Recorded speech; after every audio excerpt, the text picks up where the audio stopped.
or the 23rd of April 2023, and I intend to make a video about Aufhebung. Yeah,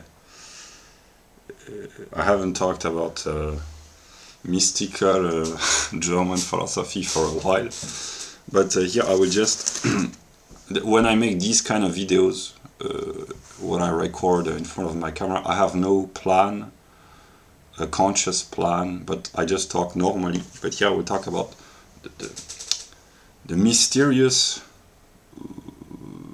notion of Aufhebung, which literally translated means to preserve and to negate, or to negate while preserving. And I will just try to explain in ordinary language with illustrations the dialectics of Aufhebung.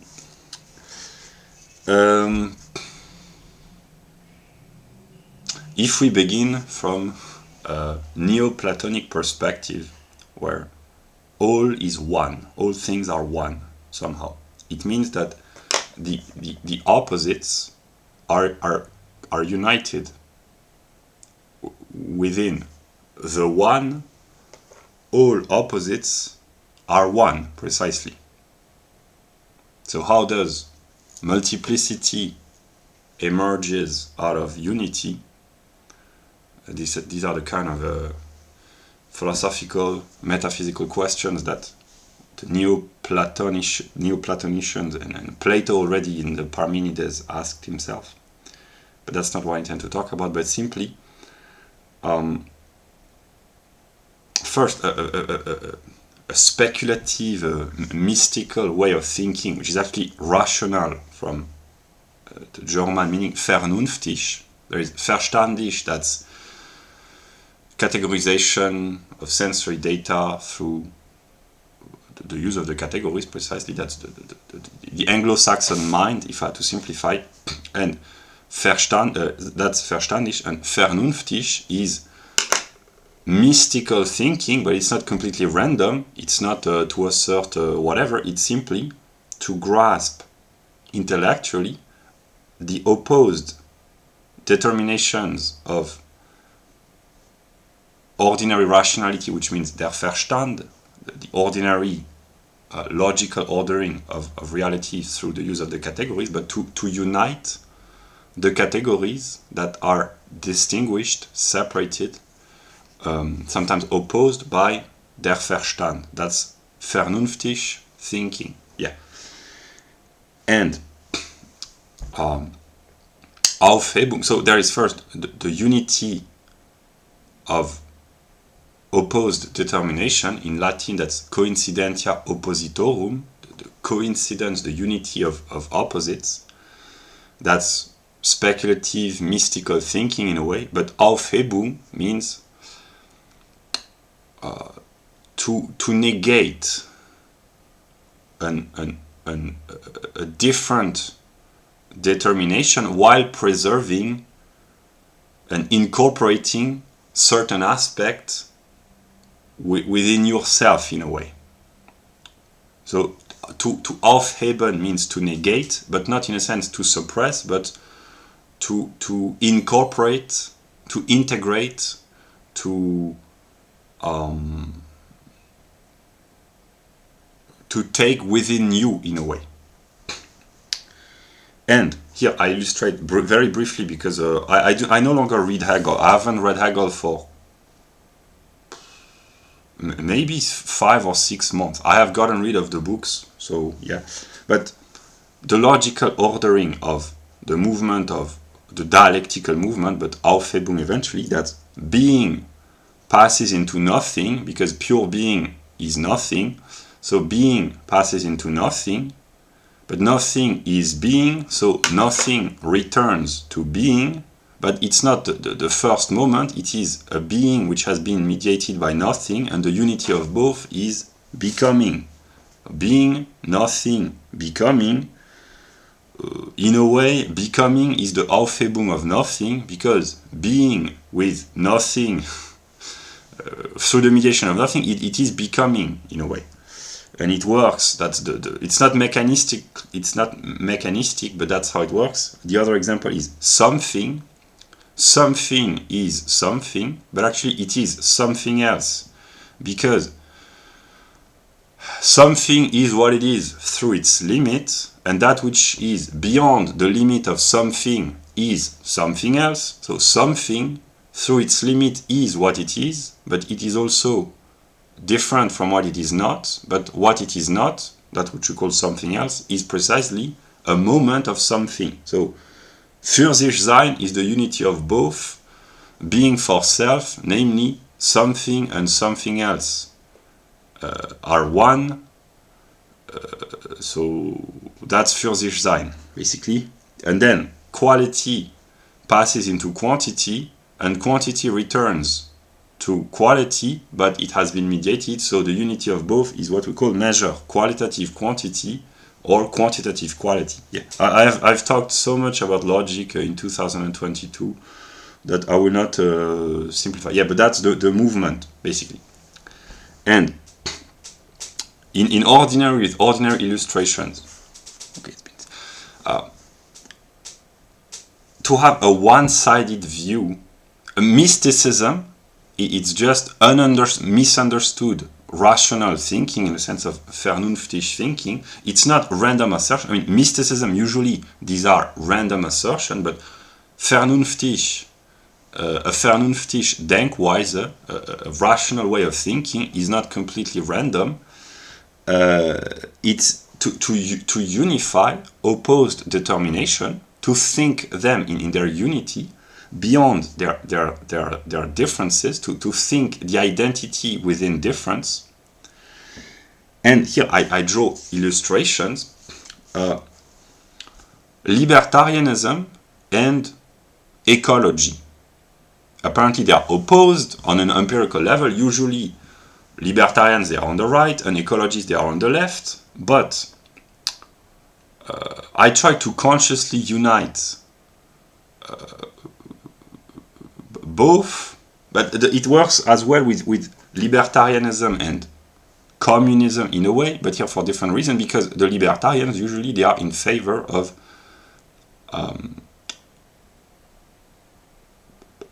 public intellectual property. So in a way, libertarianism, here that's an example of maybe a cunning of reason.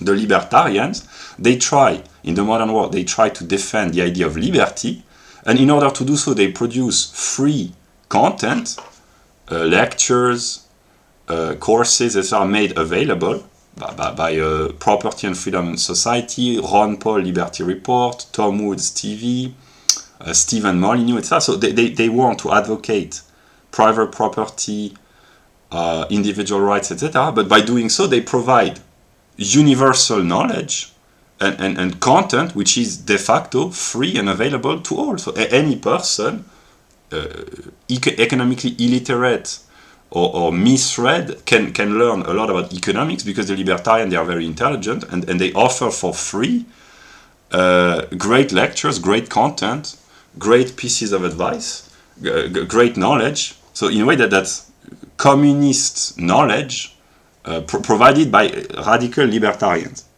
Yeah. And a one-sided aspect, it might seem seducing, usually radical, whether radical left or radical right, it might be appealing, but how should I explain this? In order to be truly universal, in a way, you have to incorporate within your worldview the opposed determination. That's some sort of a compromise. Aufhebung, that might be before starting the video, I envisioned that I might title the video when it is published, I don't know when, maybe Aufhebung and the logic of compromise or something like that. In a way, Aufhebung is some sort of a philosophical compromise, namely in the modern world.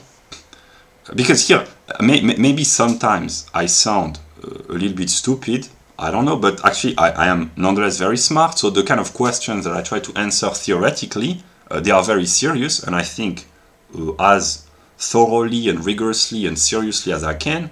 And of course, libertarianism sounds very appealing, and the same goes for certain forms of nationalism. It's appealing to a lot of people when it's radical, but it cannot work precisely because you cannot be completely isolated from the rest of society, and in this day and age we live in a global village, so a libertarian utopia, building an offshore platform on the ocean for libertarians, or it sounds very good.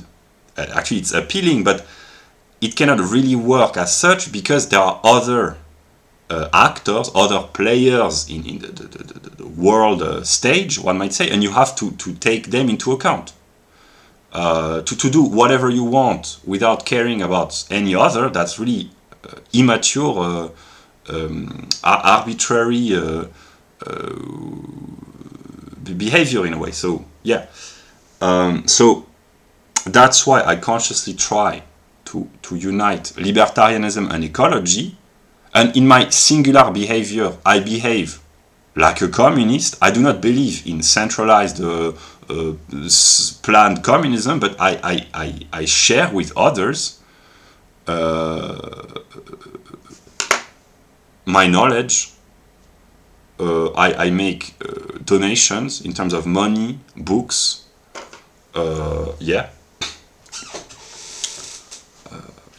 I work for free. It's not work. It doesn't sound like work because work, in the modern sense, it's thought to be paid wages, 9 to 5, etc. First, I work more than the 9 to 5 guys, and second, I have no income from my work, but it's work nonetheless because I invest a lot of intellectual energy.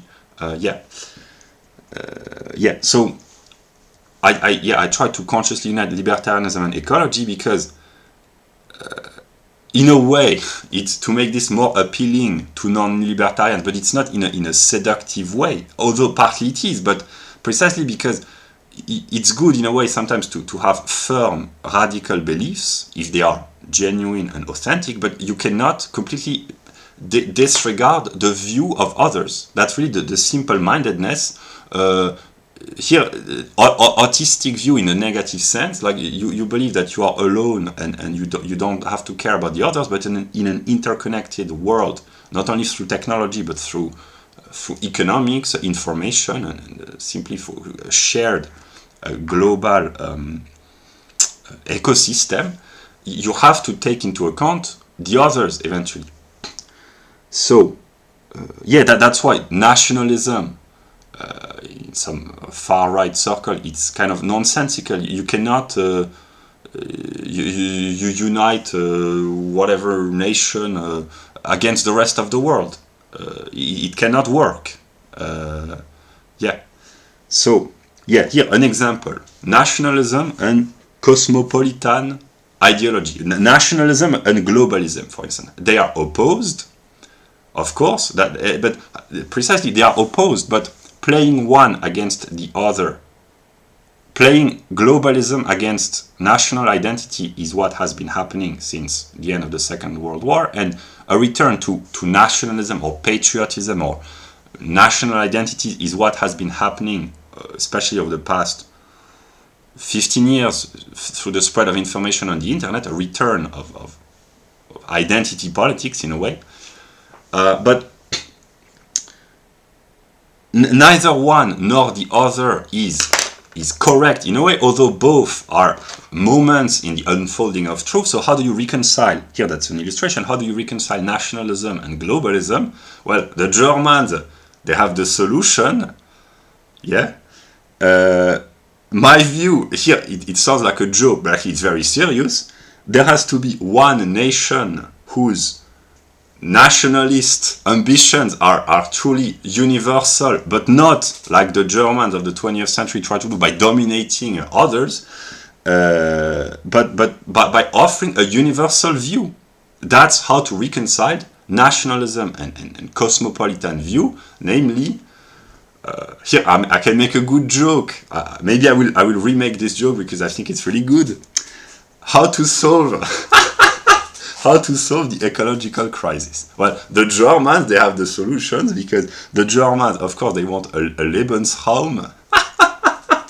And how to solve the global warming, global warming ecological problem? Well, simply you let the Germans do their own thing, namely, excuse me, I'm a German, I want to conquer the whole world, but to promote ecology. So the German, he's very ambitious, he wants the entire planet as his Lebensraum, but he wants the Lebensraum to be clean, with the air to be fresh, not too much plastic and pollution, etc. etc. So that's how to reconcile globalism, ecology, nationalism. The Germans, they have to conquer the world, of course. What did you expect? But for the purpose of ecology, and not in the old-fashioned style of let's enslave whatever people are thought to be inferior. In the view of the German, these were mostly Europeans of the East, sometimes the West. No, but in an intelligent way, in a universal way. Yeah. That's an example, an illustration of Aufhebung. Yeah. A unity of opposites in a way. Yeah. Also, I wrote another example. It's kind of, sometimes I laugh because, but actually it's very serious intellectually. Here, an example about women. Feminism and Sharia law, these are illustrations of really opposed view of women.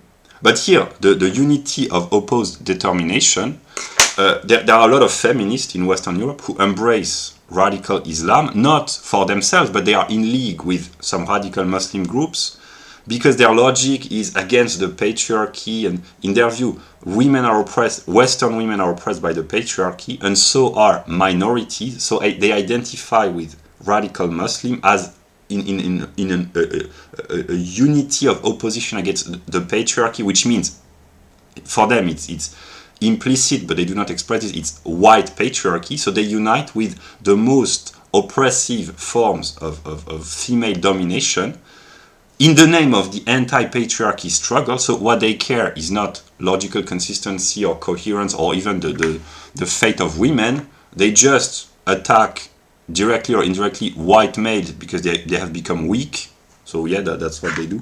But yeah, and here an example precisely. So feminism and Sharia law, they seem to be radically opposed, radically different, but actually there is an underlying unity in the mind of really women who are not really, who are less coherent, less consistent, and less intelligent than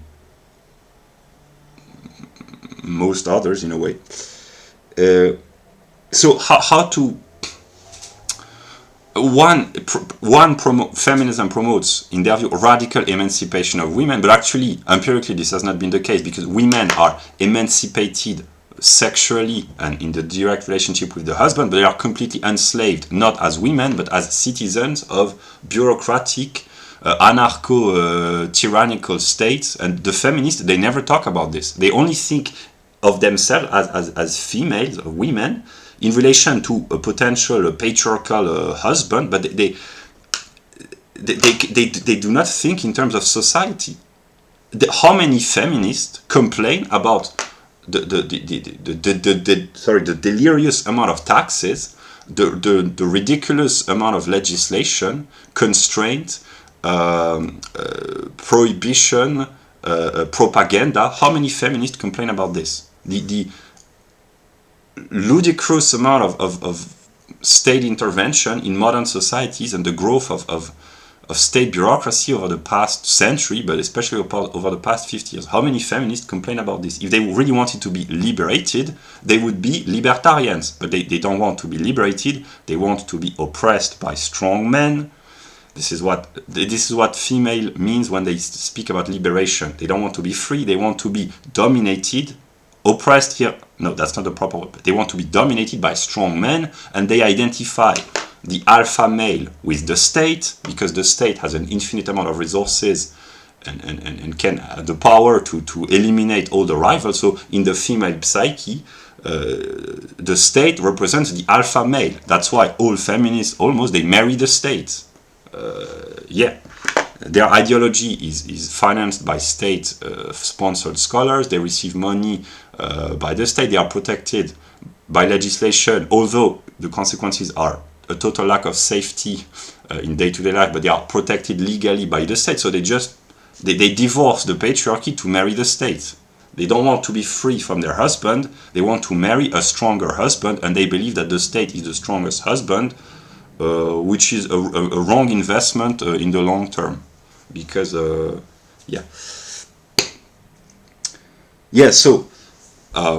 feminists, they want emancipation, which is what I've just mentioned, namely to be dominated by a strong male that they unconsciously identify with the state. And Sharia law, radical Muslim, they want domination of women. And neither one nor the other can truly liberate women. And the compromise between the two would be what Europeans had in many areas and eras, most notably in ancient Sparta, where Greek Spartan women were said to be the most free women in the whole of Greece because the Spartans were the strongest men. Yeah, so it goes hand in hand. Or the women in the 1950s America, they were most free than any maybe any other women in most societies, because the American men of the 1950s, they had just come out victorious morally in terms of prestige of 2 world wars. They had overcome the Great Depression. They were the wealthiest, most productive, most innovative, most dominant country in the entire history of the world. And of course, the American women, they were joyfully dominated by strong males. When the Americans were confident and dominant, etc., then they declined. It's not that they declined, but they declined morally because of the backlash after I will not remake the story, but the 1960s, etc., etc.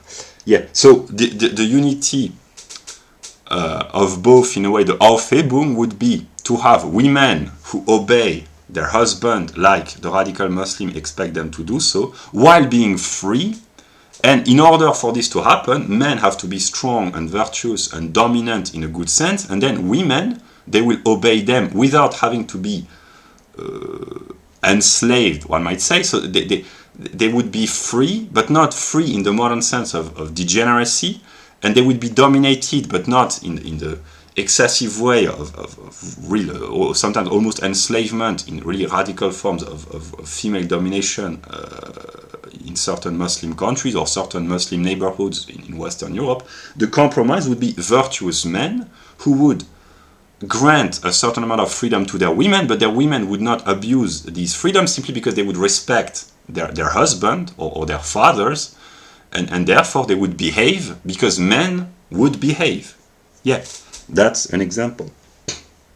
Another example of Aufhebung, that's Paul in the Bible, where he says, I don't know the full quotation, but basically that's, I don't want the bad guys to die, I want them to change their behavior and to leave. That's Aufhebung. There is a bad guy, a negative negation is suppression, imprisonment, or neutralization, when I say, but Aufhebung means you do not negate the other who is hostile or opposed, but you change his mind, so you keep him, you preserve him, but you change his mindset, you convert him, not by force or terror, but by intelligence and rationality. That's Aufhebung. To convert in a, I would say, in a peaceful way, in a way, to convert the other, that's Aufhebung. You preserve the other, but you change his mindset. And if he willingly joins your religious or philosophical worldview, that's really Aufhebung in a good sense. If the other genuinely converts, not because he's forced or because he's compelled or but because he finds genuine meaning or value in what you preach, that's good Aufhebung. Another example, Thomas Sowell, he embodies Aufhebung because historically there have been problems between whites and blacks in America, and in a way Thomas Sowell, and there are many others, but he's maybe the most shining example, he negates white oppression, the oppressive aspect of white history in the US, but by preserving the best, namely the ideal of the white men who founded this country. So he negates white in the sense that he proves through his career and his life that he can become as competent, and most of the time more competent, than the overwhelming majority of white people in the field of economics, but also politics, sociology, etc. So that's really a positive negation, but with no negative feelings against that which is being negated, but basically he negates, here in a good sense, by equalizing himself with the greatest ideals and some of the greatest achievements of true, authentic white Americans. That's really good Aufhebung.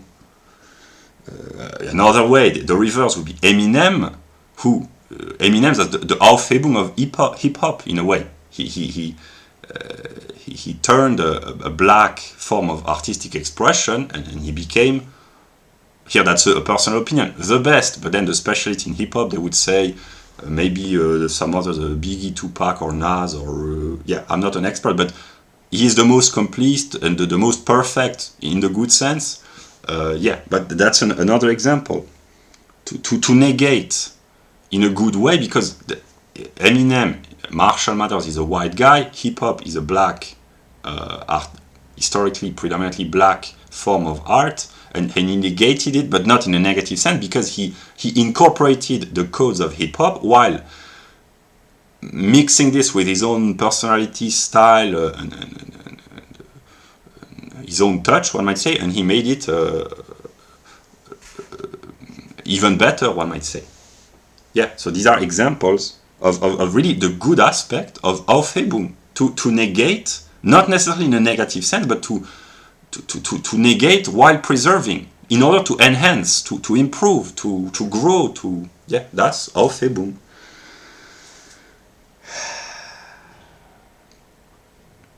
Yeah, also, I wrote, here I talk from the perspective of continental Europeans. I know that there are usually poor, what would be called white trash, here it's not derogatory, but poor whites who suffer from diversity in Western Europe, so they try to escape, one might say, by going to Eastern Europe. It's a dream for a lot of young Europeans with poor social status. They want to live among whites. It's very difficult or almost impossible in Western Europe, so they want to go to the East, and sometimes they settle there. But here, precisely, I understand why they do so, but that's a negative negation in a way, not in a good sense, because trying to escape from diversity, it doesn't solve the problem. You just postpone the problem. You buy yourself, in their view, maybe 50 years. But the problems will keep reappearing, because the problem is not diverse people as such. The problem are not the Muslims or the sub-Saharan Africans or the Asian or the Turks. Or the problem is a state which has sufficient power to impose forced integration, and even if the state forced the integration of white people of, I don't know, Poland or Albania or Croatia or whatever, it would still be wrong on a moral and political ground, because the state should not have the power or the legitimacy to force the settlement of an entire group of people over a few generations on a territory. So the problem, in the sense, the libertarians, they are clear-minded, the problem are not the Muslims or the immigrants or the Hispanics in the US, but the problem is the state, in a way. And here, an illustration is that those who went to Ukraine to escape from diversity. Now they encounter the bombs and the bullets of the Russians, in a way, not directly, but Eastern Europe is being attacked by the Russians. So the problem, in a way, is reappearing in a different form. Yeah.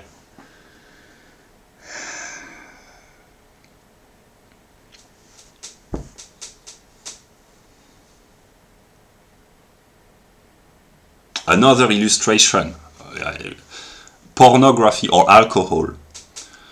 To negate pornography, here I can testify because it's been, that's how it works. If how should I explain this? If you do not watch porn because you think it's wrong, morally, etc., that's good. But it shouldn't be some sort of an obsession, in a sense that, how should I explain this? Or alcohol, maybe it's more clear with alcohol. Yeah, if you stopped drinking alcohol because you were addicted or you drank a lot and you no longer drink, that's good, of course. But if you struggle really to still keep restraining yourself from drinking alcohol or watching porn or smoking, yeah, smoking maybe it's more relevant even.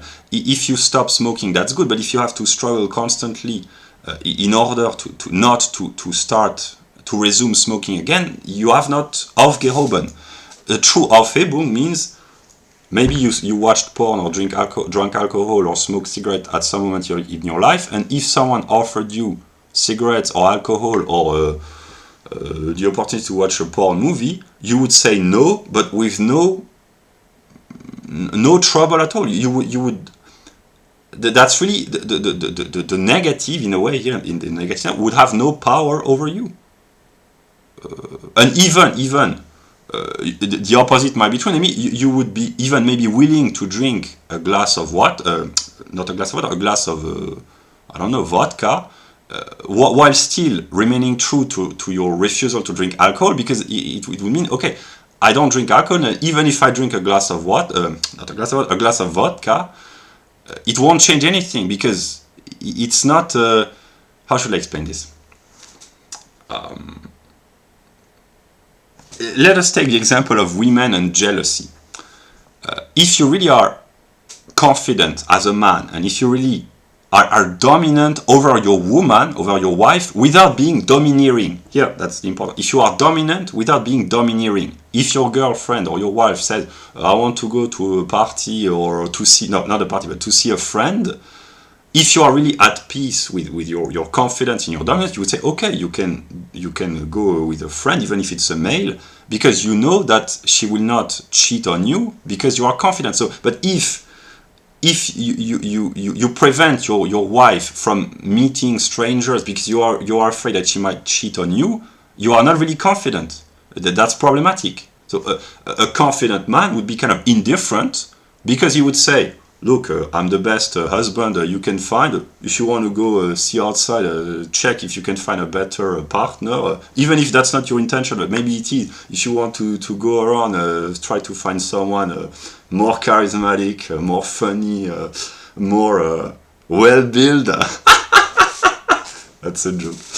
You can try, but you won't find. So you will just waste your time. You might as well remain in the kitchen, wash the dishes, clean the room, etc. But if you really want to, you can try, walk around and try to find someone better. You will not find someone better. That's how a husband should talk to his wife. Yeah. So yeah, what I mean is, Aufhebung means to be in a way at peace with the negative. It's difficult, but eventually that's the purpose. Because if you try to negate negatively, it doesn't work. It doesn't work. It doesn't mean that you have to appreciate necessarily, but here it's very difficult, but at least I understand the theoretical aspect.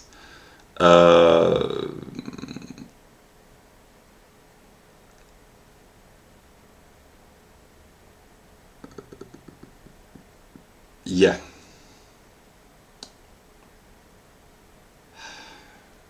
Yeah.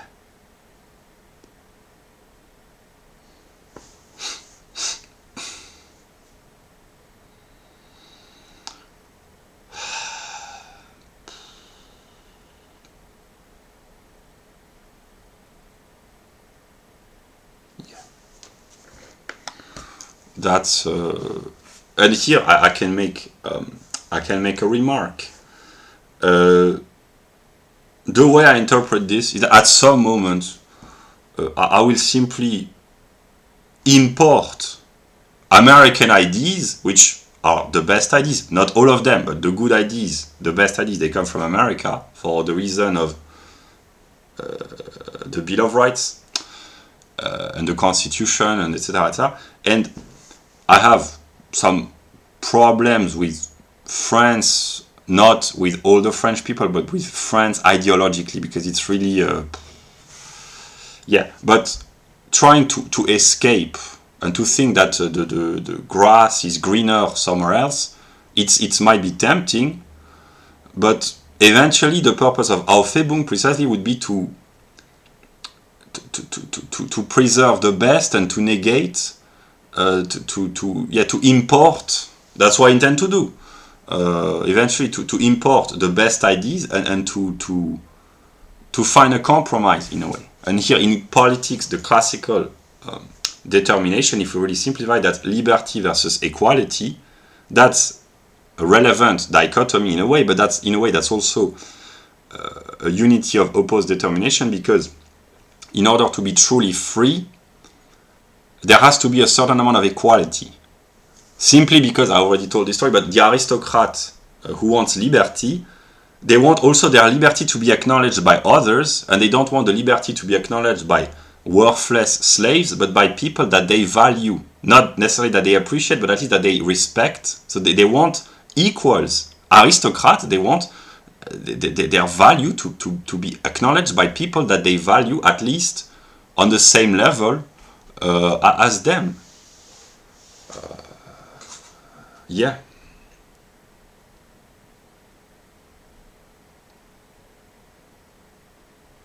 Federer and Nadal, they want to challenge one another because they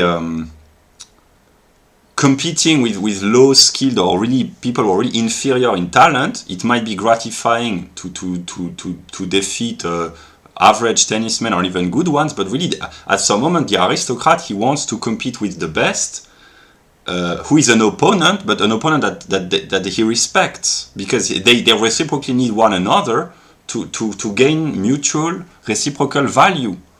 The Barcelona and Real Madrid, they need one another to prove each other's worth to themselves and to the world eventually.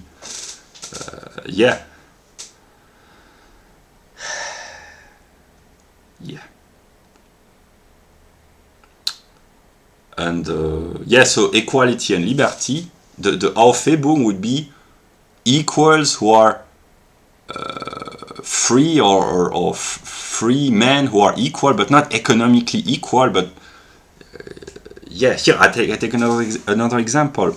The people who live in gated communities, in a way, they are more free than those who live in forced diversity enhanced neighborhoods or in slums, etc. They are more free in a way because there is more safety and etc. But they are not completely free because they live in a state of constant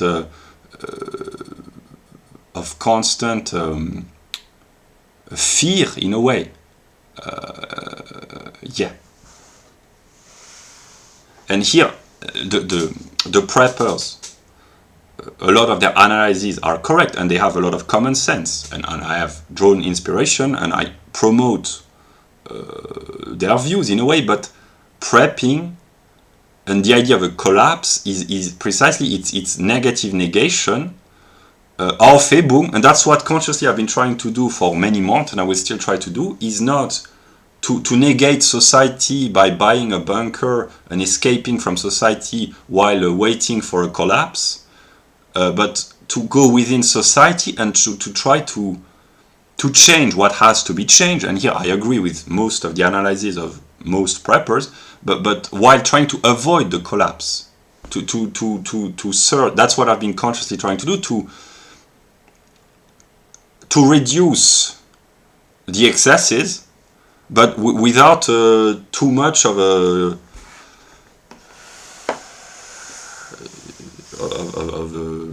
radical change negative in a way.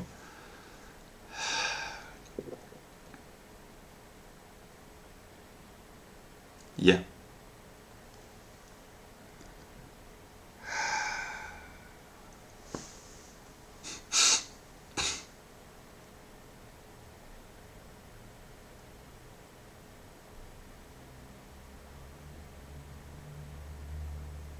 Yeah.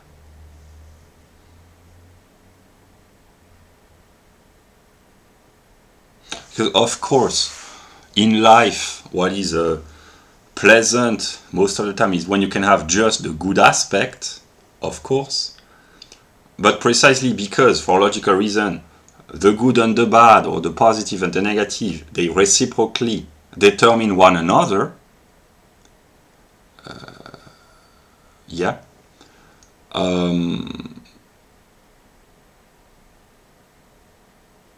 Here it's really simple, but the rain and the sun. People usually they appreciate the sun and they do not like the rain. But if there is only the sun, everything becomes dry, and the crops they fade away. And if there is no rain, there can be no growth of crops. Yeah, it becomes dry and a desert eventually. Yeah. The unity of both is a rainbow. Yeah. Yeah, but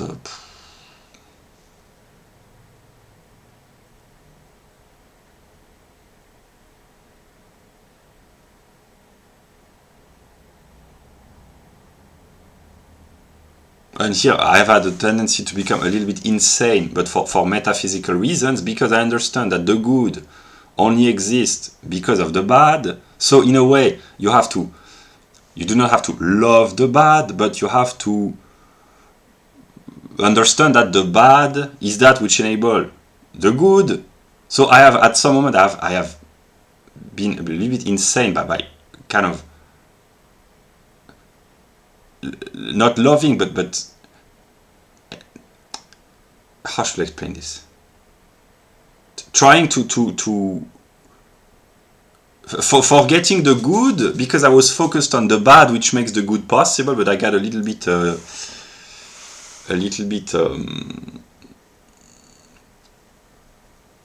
my view was a little bit distorted in a way. Yeah.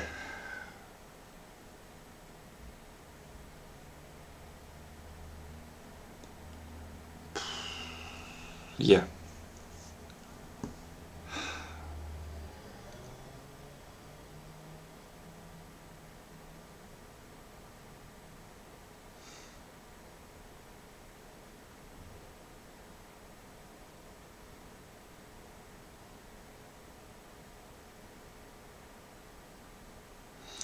Aufhebung is the logic of compromise, like in a marriage.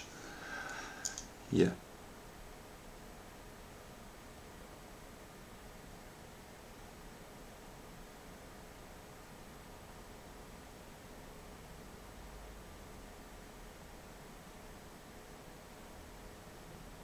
If I wanted to make a good joke, what ID do you associate most spontaneously with marriage? And honestly, I would say we're gonna have our fair share of problems. For me, marriage is the idea of sharing problems in a balanced, even, fair way. So I associate marriage with problems. That's a joke. It's a speculative joke in a way. No, but actually that's partly true. Namely, no, if you enter a marriage with the idea that okay, we're gonna have to try to deal with our problems, our reciprocal problems for the next 50 years. That's not the proper mindset. But if you enter a marriage with the idea that that's the charming prince from the perspective of the woman, or that's the love of my life, she will be as hot as she is right now, even in 15, 20, 30 years, you are deluding yourself. you have to come into the marriage with optimism, of course, but don't forget Aufhebung, the compromise. That's a joke. No, but seriously, that's what seriously the ecology, libertarianism, partly communism, but not in the bureaucratic sense, precisely, and nationalism. So on the one side, the good side, I might say, there is libertarianism and nationalism, and on the bad side, there is communism and ecology. But actually, ecology is quite good. Spontaneously, I'm an ecologist, so it's quite good. Yeah, so I try to reconcile the opposites, not completely randomly, although that's kind of a blind process. I do this empirically. I pick up ideas here and there. I try to unite how I can, etc. But actually, I know that it's kind of true, because you cannot have just one aspect without the other. So I try to find the proper compromise. That's what I call my libertarian, communist, ecological, German, American revolution. I try to unite everything politically. Sometimes it's a little bit shaky, one might say, but I will keep improving, and I know it's kind of true. Because if you just have ecology, it becomes a political ecology, and therefore just another brand of communism. If you just have libertarianism, it's good to create wealth, but when you see that what Westerners have, the kind of wealth that they have created, junk food, pollution, waste, etc., etc. Yeah, so liberty, ecology, society, that would be the communist self, namely to have a social aspect, to be outgoing towards others, and to promote cooperation and help between the generations, between the classes, cooperation between the various ethnic groups, etc., etc., as peacefully and harmoniously as possible. And all of this in the name of nationalism, of course, the best nation, the Germans, of course. Yeah, that's what I've been trying to promote. That's what I've been working on. That's yeah.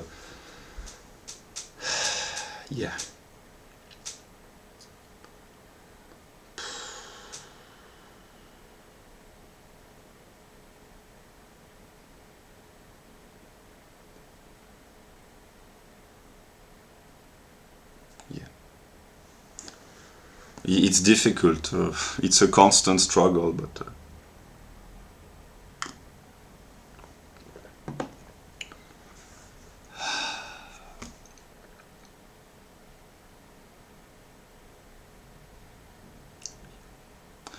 Here, I will complain a little bit. No, I will not complain. I just explain that finding what is good, it's difficult. I mean, no, because there are things that are good spontaneously, of course, but theoretically, yeah. Reconstructing the good, not just for oneself, but a universally good view, it's difficult to rebuild this theoretically. Then, to find the proper means to attain the end that you have found, it's very difficult. And then to implement, so the theoretical aspect of what the good is, the theoretical aspect in order to reach the valued end, and finally to practice and to implement. And I try to do this all at once, not all at once, but all the aspects, and it's exhausting, it's challenging. Is it rewarding? Well, we will see, but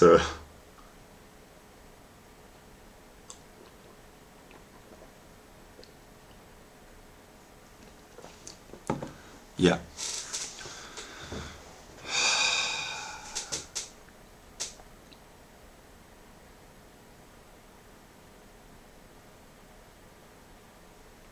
Yeah.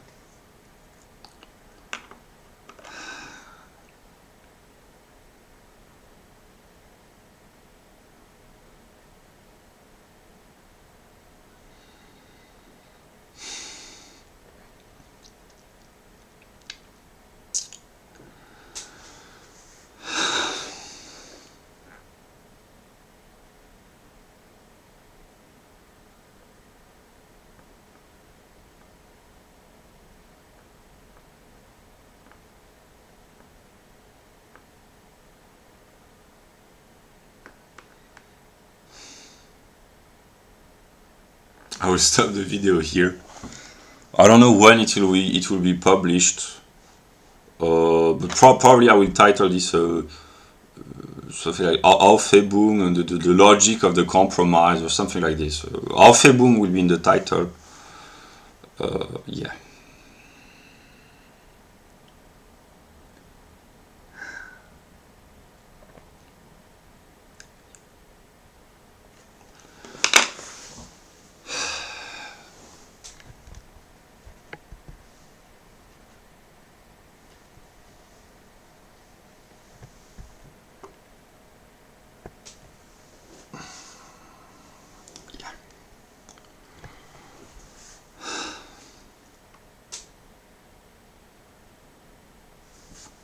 I want to end on a positive note, but